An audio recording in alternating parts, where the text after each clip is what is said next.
নমস্কার বন্ধুরা, এই মাসের মধ্যেই আমার আরও একবার নিমন্ত্রণ চলে এলো শ্রী গৌরাঙ্গ মহাপ্রভুর পুজো ও অন্ন মহোৎসব উপলক্ষে। 2026 সালে এটা আমার 2 নম্বর বা দ্বিতীয় অন্ন মহোৎসব। তো আমরা সন্ধ্যের মধ্যেই সেখানে পৌঁছে গেলাম এবং বেশ কিছুক্ষণ হরিনাম ও কীর্তন শুনলাম।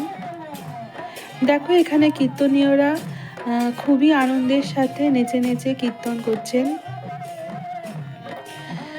দেখতে দেখতে রাত 10টা বেজে গেল, তাই আমরা প্রসাদ গ্রহণের জন্য এগিয়ে গেলাম, কারণ অনেকটা দূরে বাড়িতে ফিরতে হবে, আর শীতের রাত বুঝতেই পারছো।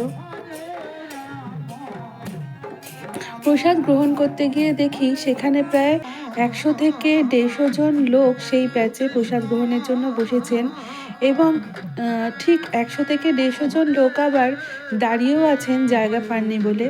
আমরা খুবই কষ্ট করে জায়গা পেলাম। প্রথমে প্রসাদের মধ্যে পড়ে গেল ভাত, শুক্তো, শাক ঘন্ট এবং ডাল।